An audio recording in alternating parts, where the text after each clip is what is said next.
These are some of the basic concepts of probability. First is random experiment. Random experiment का मतलब ये कि हम लोग एक एक्सपेरिमेंट सिमिलर सर्कमस्टांसेस के अंदर बार बार कैरी आउट करते हैं. We are doing the same experiment under similar circumstances again and again. But unlike scientific experiment, in this we are not going to get the same results every time. Scientific experiment में आप बार बार वही experiment करो, आपको वही वही result मिलते जाएंगे. लेकिन रैंडम एक्सपेरिमेंट में ऐसा नहीं होता है, आपको बार बार अलग अलग रिजल्ट्स मिलते हैं.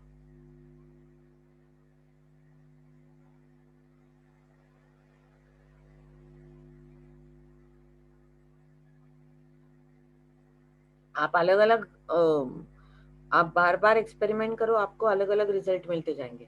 हाँ, रिजल्ट जो है वो प्री डिटरमाइन रहेंगे. प्री डिटरमाइन मतलब क्या, there will be a set of results that will occur, लेकिन वो हर बार अलग होंगे. फॉर एग्जाम्पल, अगर आपने डायस थ्रो किया तो आपको 1 2 3 4 5 या 6 में से कोई एक ही नंबर मिलेगा. लेकिन इस मोमेंट पे जब आप डायस थ्रो कर रहे हो तो आपको क्या मिलेगा ये पता नहीं रहता है. इसलिए वो आपको, ये तो प्री डिटरमाइंड है कि 1 2 3 4 5 6 में से कुछ एक होगा. लेकिन अभी डायस थ्रो करने के बाद क्या होगा ये किसी को पता नहीं. That is random experiment.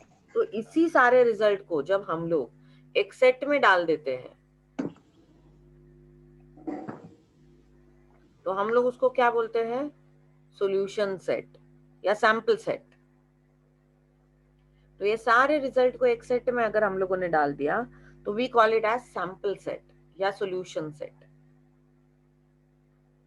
Solution set is the set of all the results of random experiment. Not all random experiment, हर एक्सपेरिमेंट का अपना एक सैंपल सेट होता है और उस सैंपल सेट में हर एलिमेंट को हम लोग सैंपल पॉइंट बोलते हैं. अब इवेंट मतलब क्या, whenever I am talking about occurrence or non-occurrence of one or more sample point, then it is called as event. अगर मैंने बोला कि 4 होना चाहिए तो getting a 4 is an event. अगर मैंने बोला कि इवन नंबर होना चाहिए तो गेटिंग 2 4 6 इज एन इवेंट. अगर मैंने बोला कि ऑड नंबर होना चाहिए तो 1 3 5 ये इवेंट हो जाएगा. तो इवेंट मतलब क्या, सैंपल पॉइंट एक्चुअली ऑकर होना या नॉन ऑकर होना. फिर प्रोबेबिलिटी क्या होती है, probability is chance of occurrence of the event.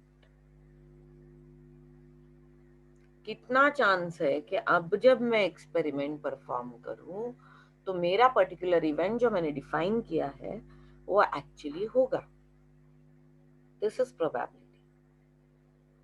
अब अगर हम लोगों ने प्रोबेबिलिटी के डेफिनेशन को ठीक से पढ़ा तो हमको ये पता चलेगा कि this is chance of occurrence. इसका मतलब है कि आप एक्सपेरिमेंट करने से पहले प्रोबेबिलिटी निकालते हो, क्योंकि एक्सपेरिमेंट होने के बाद तो रिजल्ट ही आ जाता है. तो उसके बाद प्रोबेबिलिटी निकालने का कोई मतलब ही नहीं है. हम लोग प्रोबेबिलिटी एक्सपेरिमेंट होने के पहले निकालते हैं. तो क्यों निकालते हैं हम लोग, एक्सपेरिमेंट कर लेंगे तो पता चल जाएगा. वो इसलिए क्योंकि क्या रिजल्ट आएगा उसके ऊपर से डिसीजंस डिपेंड करेंगे. अगर एक रिजल्ट आया तो शायद कुछ ये होगा, अगर वो रिजल्ट आया तो कुछ वो होगा. फाइन. तो अगर बंदे का रिजल्ट पास आया तो वो सीए के एग्जाम आगे कोर्स आगे परस्यू करेगा. अगर वो फेल हुआ तो वो बीकॉम को करके वो उसको बैंक का एग्जाम देना है. ऐसा कुछ, जब जब देखो आपके एक्सपेरिमेंट के रिजल्ट के ऊपर जब लोगों के डिसीजन डिपेंड करते हैं तो डेफिनेटली हमको एक्सपेरिमेंट के पहले ही जान लेना चाहिए कि क्या हो सकता है.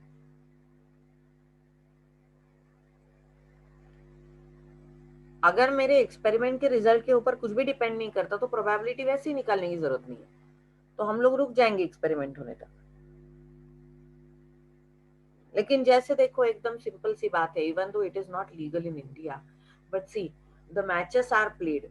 अभी ये आईपीएल भी हुआ था बीच में, तो ये मैचेस के प्रेडिक्शंस किए जाते हैं. शुरुआत में लोग प्रोबेबिलिटी निकालते हैं.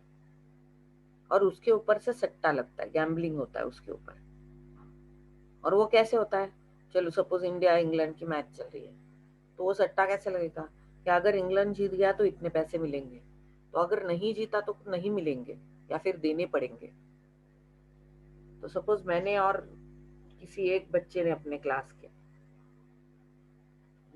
मैंने और सोहम मोरे ने, हम दोनों ने सट्टा लगाया इंग्लैंड और इंडिया के मैच में। और मैंने सोहम को बोला कि इंडिया जीतेगी, सोहम बोला नहीं इंग्लैंड जीतेगा। फिर मैंने बोला कि सोहम देख इंडिया जीती तो तुझे मुझे 10 लाख रुपए देने पड़ेंगे, और अगर इंग्लैंड जीती तो मैं सोहम को 5 लाख रुपए दे दूंगी। अब मैच खत्म होने से पहले ही मैं अंदाजा लगा लेती हूँ। तो ये अंदाजा लगाना क्या है? ये प्रोबेबिलिटी निकालना है। I find out the chance, क्योंकि अगर इंडिया जीती तो मुझे 10 लाख मिलेंगे, और अगर नहीं जीती तो 5 लाख मेरे पास से चले जाएंगे। तो मैं फिर उसके ऊपर से प्रोबेबिलिटी निकालती हूँ। तो मैं सोहम से शर्त लगाने से पहले ही प्रोबेबिलिटी निकाल लूंगी कि कितने चांसेस है कि आज इंडिया जीते। तो ये जो चांस निकालना है इसको प्रोबेबिलिटी कहते हैं, क्योंकि वो इवेंट होने ना होने के ऊपर मेरा कोई डिसीजन डिपेंड करेगा, इसलिए मैं प्रोबेबिलिटी निकालती हूँ। तो क्या प्रोबेबिलिटी सिर्फ गैम्बलिंग के लिए निकाली जाती है? शुरू शुरू में प्रोबेबिलिटी का जब जन्म हुआ था, हम लोग ऐसे बोलेंगे, तो ये गैम्बलिंग के लिए ही हुआ था। लेकिन धीरे धीरे उसका यूज जो है वो वाइड होता गया, और लोगों को समझ में आने लगा कि इसको बहुत जगह पे यूज किया जा सकता है। और इसका सबसे ज्यादा यूज जो आइडेंटिफाई हुआ वो हुआ फाइनेंशियल डिसीजन मेकिंग में, कि अगर मैंने एक पर्टिकुलर फाइनेंशियल डिसीजन लिया है तो उसका एक पर्टिकुलर रिजल्ट आ सकता है, मैंने अगर दूसरा डिसीजन लिया तो उसका रिजल्ट आ सकता है। तो इस तरह के डिसीजंस के लिए वो डिफाइन हुआ था, ज्यादा ज्यादा उसका स्कोप उधर दिखाई दिया। आजकल प्रोबेबिलिटी एक डिसिप्लिन बन गया है। प्रोबेबिलिटी स्टडी ये फाइनेंशियल डिसीजन मेकिंग में बहुत ही इंपॉर्टेंट माना जाता है। It has not restricted to gambling only nowadays. अब इसका बहुत वाइड यूज हो गया है।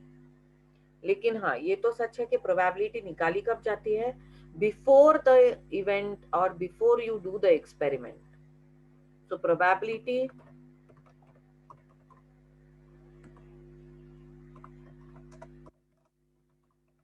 is always determined before doing the random experiment.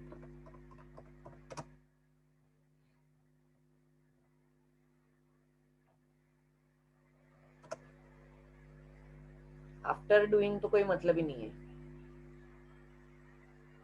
Okay अच्छा, probability of a certain event. Certain मतलब वो इवेंट जो होने ही वाली है। Probability of a certain event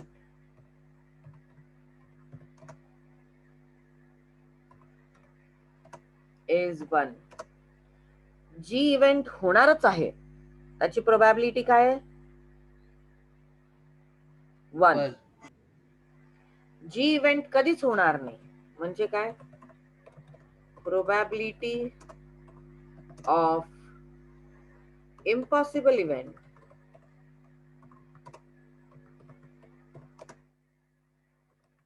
is 0। Impossible event की प्रोबेबिलिटी 0 होती है, जो इवेंट कभी भी नहीं हो सकती। जैसे अगर मैंने डायस थ्रो किया तो what is the probability of getting head? तो डायस थ्रो करने के बाद मुझे हेड कभी नहीं मिलेगा जिंदगी में। तो probability of impossible event is always 0। तो प्रोबेबिलिटी निकाली किस इवेंट की जाती है? Probability is calculated only for uncertain event। सिर्फ अनसर्टन इवेंट की प्रोबेबिलिटी निकाली जाती है, जिसके बारे में कुछ भी कहा नहीं जा सकता। मुझे पता नहीं कि ये होगी, या मुझे ये भी पता नहीं कि वो होगी कि नहीं होगी। It's not certain, it is not impossible. We always calculate probability for uncertain event, and therefore probability lies in between